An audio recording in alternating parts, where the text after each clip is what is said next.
Well, similar. And the thing that is often tricky about December is that, earlier in the season, the deer herd is quite spread out. So you can go out and see a few deer and go, I had a pretty good hunt. This time of the year, it often can be feast or famine because they're all on the same food source. And if it's not where you're hunting, to your point, Tim, you can sit there and not see any deer. Whereas in September, you were seeing them, or October, you were seeing them because the herd is spread out.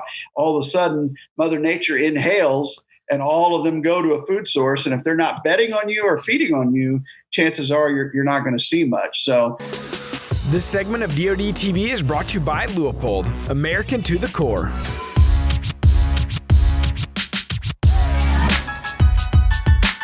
What's up, everybody? Welcome back to the Drury Outdoors 100% Wild podcast, episode number 187. I'm Tim Chelsvik. I'm Matt Drury, and this week we have the madman Mark Drury with us from Iowa. What's up, brother? Hi, guys. How you doing? We are good. We're good. So, we wanted to jump on this week and kind of talk about where we've been the last few weeks. It was kind of a slow November in general for our team anyways, as far as compared to years past, and then talk about the upcoming December and the forecast and DeerCast predictions and kind of where we're at and where we're going. And I think, we had such a great October, and the expectations going into the season after we went through October, like, holy cow, it's going to be a record year. And then we got chopped down a couple pegs and brought back down to earth. Mark, what are your thoughts on kind of where we're at here?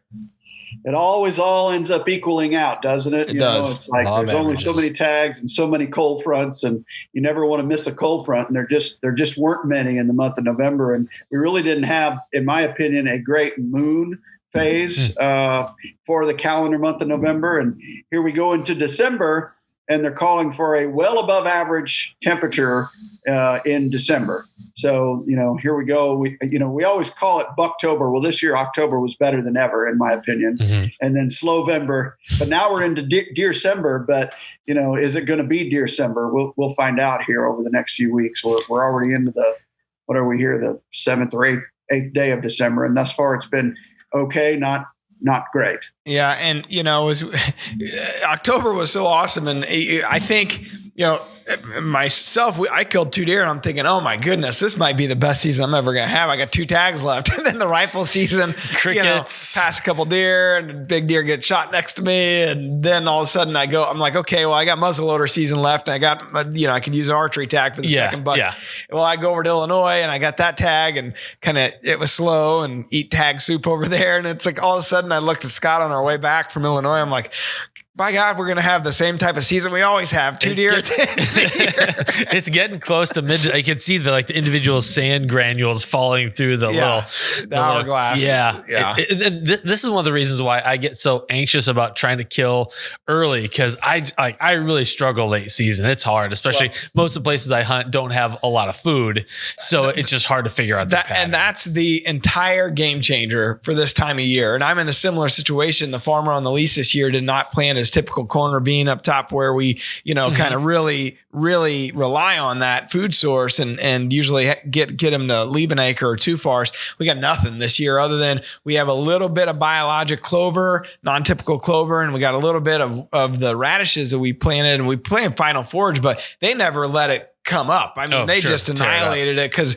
it didn't rain for like 3 weeks after we planted. So by the time the beans defoliated, all of a sudden the green food source was starting to come up, and they were just hammering it. So I'm just sitting here looking at all my cell camera pictures, and there's just nothing with any age on the lease right now. The kind of the saving grace for me would be the river farm this year, kind of out of nowhere. And it's got, because it's not flooded. Yeah. Cause it's not flooded. It's got a great food source, but I don't have any grain.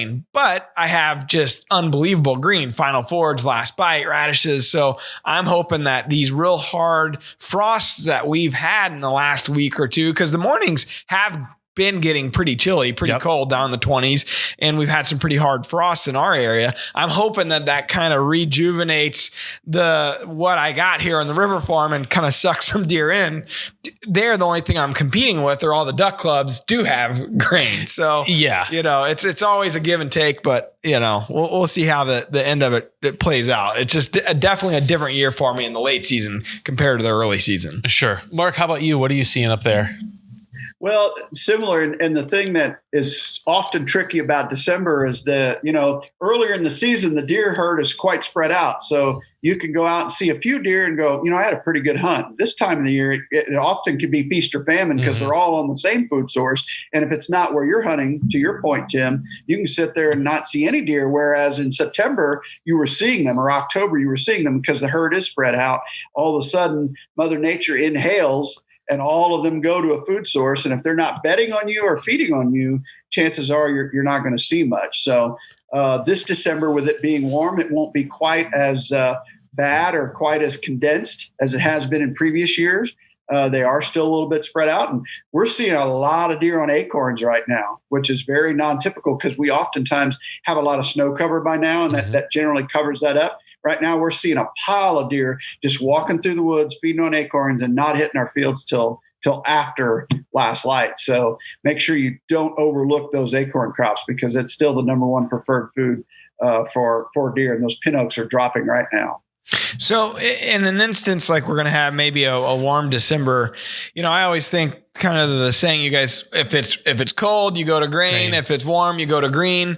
Will that change here in the late season, even if it's warm? Meaning, if it's warm, does that hold true? Or if it's warm, do they still go to the grain in the late season because they're trying to kind of fill up the fat on them before the hard winter might hit in January or February? Now, I think green's still going to be the preferred food source out there, Matt, in my opinion. You hit on it already. These frosts are finally breaking them down. And those plants that maybe weren't so palatable in late October or even into November, now all of a sudden become very palatable because the frosts break them down, the sugars come to the top, and what's right below that? But those bulbs, if they were planted early enough and you have those, and I think green's going to be very, very critical here in the month of December. Don't overlook it because I'm still seeing a pile of deer on clover, which oftentimes isn't the case because of snow cover. Acorns and clover both oftentimes are out of play right now because of snow cover. We have none, and both are in play right now. So you got to be mindful of all the different food choices out there. I see. So you're telling me there's a chance. It's just crazy enough to work.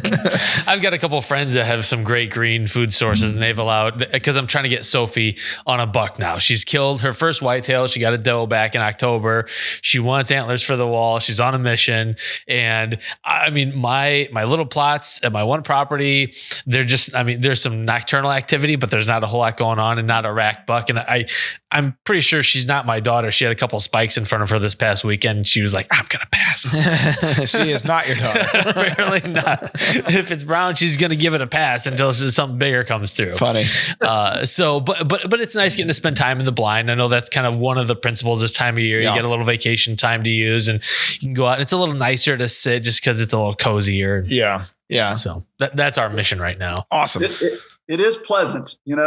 Mom's coming up to join us for second gun season here. And I was talking to her and she said, "Oh, the weather looks perfect," which is the last thing I want to hear out of Mom, because that means she's happy it's pleasant. Yeah, right. It's what we want, which are highs in the teens and, lows below zero and snow cover. So I laughed when she said, "Oh, the weather looks perfect." And I was like, it's terrible. Depends on your point of view, I guess. Yeah, that's right. She's just happy to get out of the house after she's been shut down from the coronavirus for so long and kind of locked in the house. And I'm sure I spoke with her last night actually, and she was talking about how she was looking forward to a change of scenery. It's so important to get that connection.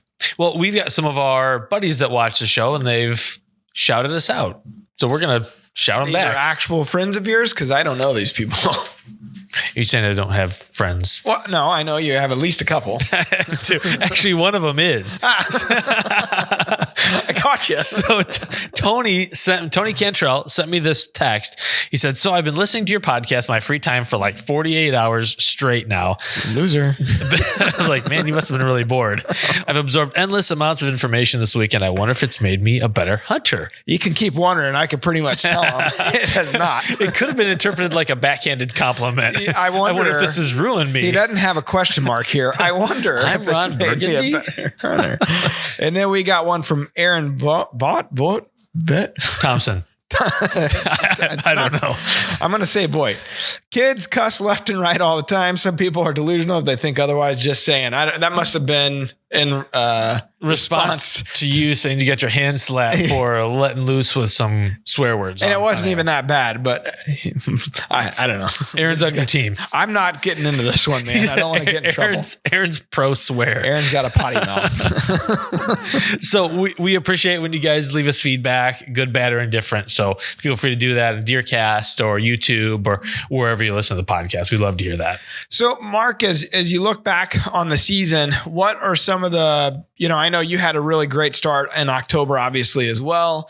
And, looking through November, what were some of the tough times or memorable times or learning experiences you had that you can build on for future seasons?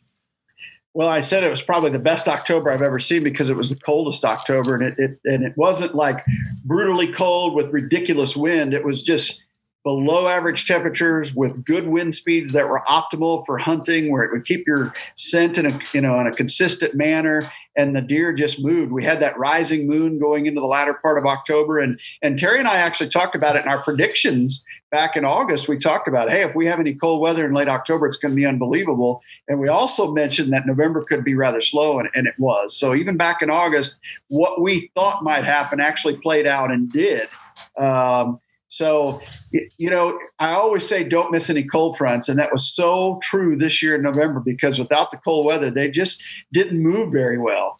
And that's you run into that, I think, more and more, because as I look across the landscape, many herds are out of balance out there.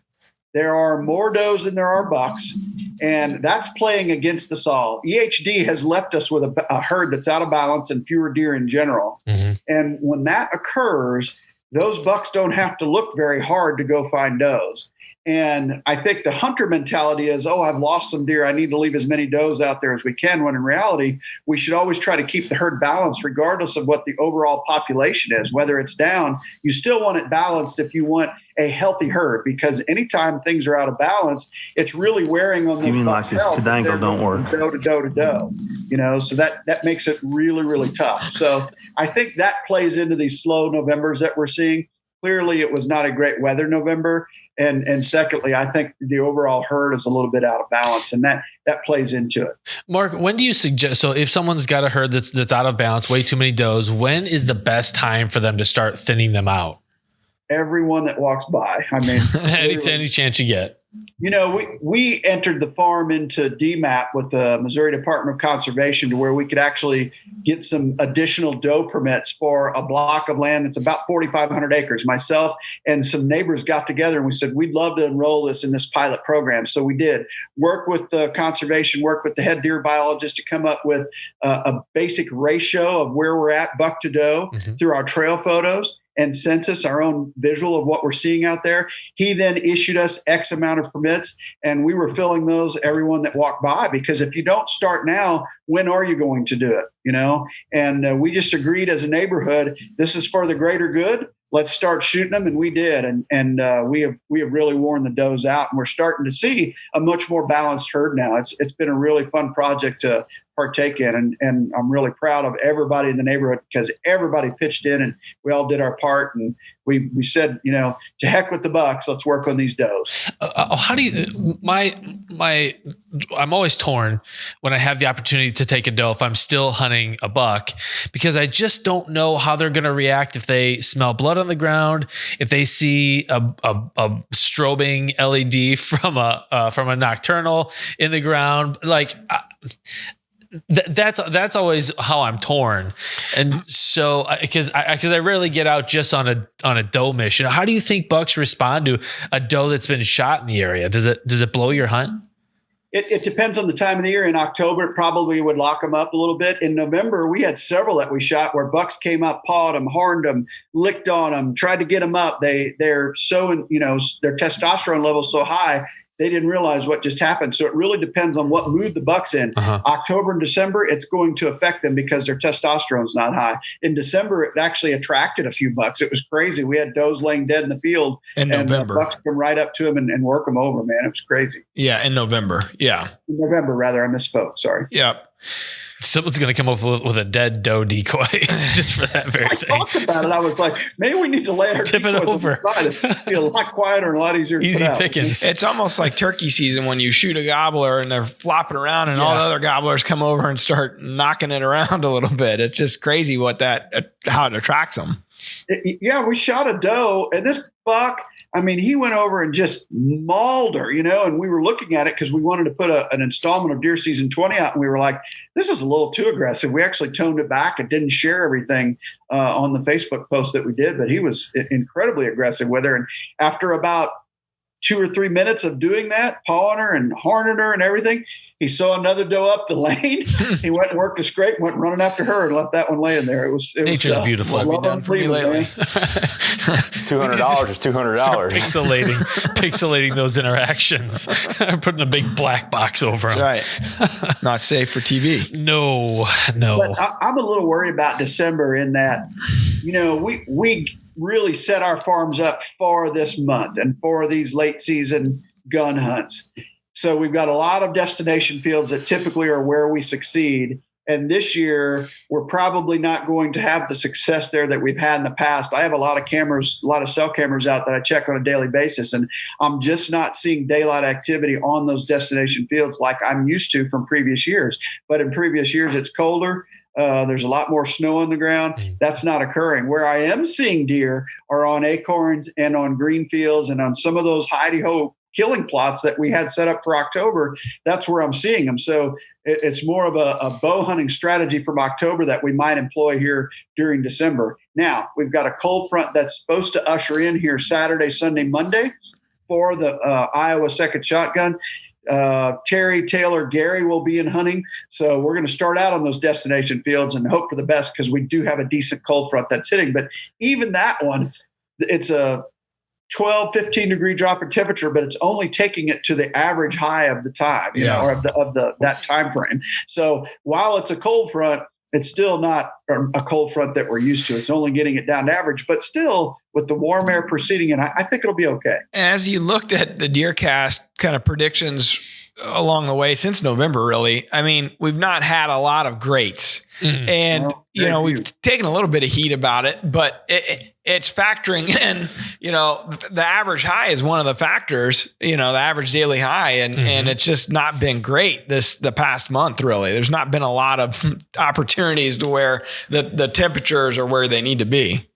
Even in November, we were taking some heat because of the algorithm's prediction where it was so pessimistic for so long. But they were saying that ahead of the time. I didn't hear back from them going, it was wrong, because in reality, man, it was spot on. It was saying okay to poor to sometimes creeping into good. And that's about the movement we saw. Like it was just okay. It was an okay, deer movement. Basically, if you were in the right place at the right time, and there's so many hunters out during that period of the rut, if you're in the right place at the right time, anything can happen, right? Oh, yeah. The temperature ultimately, a buck can cruise right by you looking for a doe or has one or whatever the case may be. Or jumped up by another hunter. And I always find it interesting as I follow social media and my friends or whoever, and you're just like, one guy, if he had a great experience one morning, is like, man, the rut is on fire. And he might have been in the right place at the right time. Yeah. It is very personal. So I always, when I see that and I see kind of, I always kind of chuckle a little bit at rut predictions because it's so different depending on where you're at. Hell, if you're on one end of the farm and they're on the other end of the farm, you really don't know what you missed. There was no rut. There was no rut. But meanwhile, it could have been 200 yards away and you missed the entire thing. Yeah. You just don't know. And to that point, Matt, like I always self-examine in those situations when I'm sitting somewhere and DeerCast said good or great, and I get reports within the 13 text group message, and I had a bad sit and everybody else had a good sit. I'm like, what decision did I make that led to this? So I think too many people will blame it on, oh, well, the algorithm's off. And the algorithm, we've proven it now for quite a while. It's on. So if you're out there and you're not seeing deer, chances are your strategy may be just off. You may just be off a couple hundred yards from the movement, to your point, Matt. And it could be the magic circle could just be over there, or they may be on a food source over there, or they may be bedding somewhere different than they were. Those deer go through changes throughout the year, and you have to adjust with those changes. It's one of the reasons we did 13 tactics have to change and you have to progress through the season. And if DeerCast is saying good or great and you're not seeing deer, it might be because your access was wrong or something else happened in that area. So I always self-examine in those moments and go, what can I change to have a better day tomorrow? Go ahead. I was just going to say, it's sometimes it sounds like people want the DeerCast to tell them what they want to hear. And that's just like, the weather doesn't work that way. That's not the way the world works. And so it's going to tell you what the factors are indicating for whitetail movement. Well, the other part about it, I think as a very male dominated, tradition in hunting, we have a real sense to it's not me, we aren't going to stop and ask for directions. It's you know what I mean. Yeah. You don't. It's just the reality of it. Yep. So we see it from a customer service standpoint all the time. I just yesterday I was talking internally to the guys. It's like you got to kill people with kindness, because everybody's experience is very personal to them. So if they're upset, and it didn't perform like they wanted it to, can't say it's you when it may or may not be. You got to say, man, I'm sorry it didn't work out for you. How can we improve it? And that is the approach that I want to take. I want to say, all right, I want to hear everybody's experiences, and if it needs tweaking, Mark and Terry tweak it just slightly all season long. If it's a little too optimistic or if it's a little too pessimistic, depending on the phase, depending on the conditions, we might make a little bit of an adjustment. Not much, but a little bit. And so I like hearing that feedback because, hey, it may be a little off, but in general, you also have to, like Mark said, you got to self-examine and say, all right, was my access right? Some guy got real upset with us. He said, I've hunted here, 20, 30 years and I got deer and, you said it was going to be poor and it was great, okay, it can happen. It certainly can happen. I've been in spots where, say, Adam, the guy I lease with, he's on one side of the property and he had a phenomenal sit and it said great. He said, hey, this was spot on. And I'm on the other side of the property and it was poor. Yeah. And I'm like, what happened here? I was just in the wrong spot. It can happen, So that's right. You gotta be able to examine it. Got to examine it. And you got to use hindsight a little bit in this to tweak the algorithm. You mentioned our algorithm tweaks. Like between Terry and I, we probably look at 100 cell cam reports across 5 states on a daily basis, almost on an hourly basis. So we're comparing, not only we're trying to hunt based on those cell cam reports, but we're also comparing that to what DeerCast predicted in those areas versus what reality was. So it's one thing to judge a prediction based on what you see. It's another thing to judge it based on 100 cell cams across 5 different landscapes in a variety of different, locations, and then go, yes, it was on. No, it wasn't on. We missed it by a little bit, or we missed it by a lot. And I can tell you, man, it is pretty on. I can just tell you, there's not much tweaking to it. I think, a way for the average guy to do that same test. Obviously, you won't have 100 cameras out there and, you don't have all the different states you're hunting in, but you talk to your buddies, right? Hey, you think about the text groups that I'm in amongst my friends is like, what'd you see tonight? What'd you see tonight? And that's almost the MRI that you get across several different hunting spots, maybe in the same general area. And that can give you a great idea as well. It's like, man, everybody had a great night tonight, or man, they moved late, or man, it was slow. Those are the types of comments that we talk about internally all the time. Yeah. It's just tough. You got to think outside yourself and you got to think globally. And those are two things that just as people we struggle with. Sure. Yeah. The other thing you can do as a hunter, a private user just using DeerCast, is screenshot the prediction for that day, especially the hourly, and then go back and compare that day, put a month together, and then look at your pictures come in across all your different trail cameras if you're going out to check them. Terry and I are watching it in real time to compare it against the algorithm because we have so many cell cams. But if you will screenshot your daily prediction and then compare that to your trail pictures, you can start to see trends and follow the algorithm, if you will, okay, bad, poor, good, great, and do it over a month or do it over a full season, and then give us your thoughts on how close the algorithm is versus not, because it's one thing to be there in person and then your human scent and your intrusion, everything's affecting deer movement. However, that trail camera is not going to affect it per se. So then you get to look back in hindsight and go, yes, it was on, or no, it was off. But in my opinion, she's on, man. We're really confident in that algorithm right now. Show us the abacus. All right.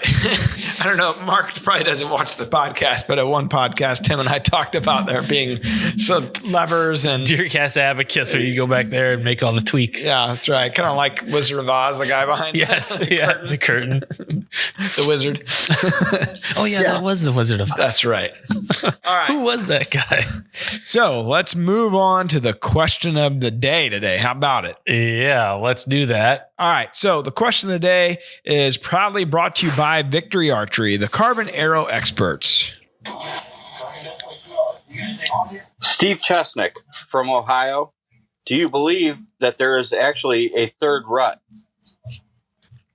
That's a good question, because this would be about the time. I've actually never heard of the third one. I've heard of people talk about the second one before, but I've not heard about the third one. Mark, how do you approach this one? Where was the first one? That's my question, Steve. It was pretty slow here in November, but I think that you can start to see does come into estrus anytime from mid-October all the way through, January or February. And I think if they don't get bred, they're very likely to come back into estrus in later months. So whether you call it the first, second, third, fourth, whatever it is, there are periods each month where you see a flurry of activity. November being the greatest bell curve, the peak of estrus is sometime in and around mid-November.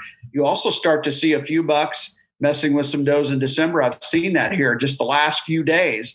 And then again in January. But what happens is fewer and fewer will recycle into estrus. Therefore, it is a much more rare occurrence to see it. So however you want to term it, yes, there are still does that are cycling. Sometimes they are fawns that finally come in. Sometimes it's does that are yearlings that had a fawn late into the rut and didn't cycle to the next month. And sometimes it's a doe that just simply didn't get bred, and she's finally coming back into estrus in a later month. So my buddy David Brothers had a picture in it was late September of a fawn that was fully spotted and looked like it had just been barred. And we backdated it, and it would have indicated that doe got bred in March sometime last year. Whoa. Wow. It's an incredible picture. I can show it to you. Hold on. I was thinking Steve might have been talking about like Alabama. That's the third rut. Oh, it's just because they're a little bit later, and you just travel to hit the rut, find where it's at, and go there. Yeah, I mean that definitely is a strategy. I know Steve is from Ohio, so I think he was just kind of talking about like, is there an opportunity to still get a deer? That's Tim. I'm joking. Oh. Maybe give me a hand signal or something to let me know. You suck, Matt. Can you see the date on that? That's September 28th. Oh my gosh. Now look at that fawn. Wow. Where's that at, Mark? In Missouri, North Missouri, right on the Iowa border. That's 2 miles south of the Iowa border. Text that to us, and we'll add it as B-roll into the podcast. I will. David sent me that, and we were like, that's a March, conception. Like that. So yes, in answer to your question, it can go on and on and on. If they don't get bred, they're eventually going to. And that's part of our problem. That's one of the reasons we entered the farm into DMAP, just too many does and not enough bucks. And every year we were losing not only to EHD where we're losing our bucks, we were losing it just to natural mortality. They were literally rutting themselves to death because they started, seeking in mid-October and continued to seek until their antlers fell off. So just a severely out of balance herd, and it's now more in balance than it's been in the last decade because we have worn them out.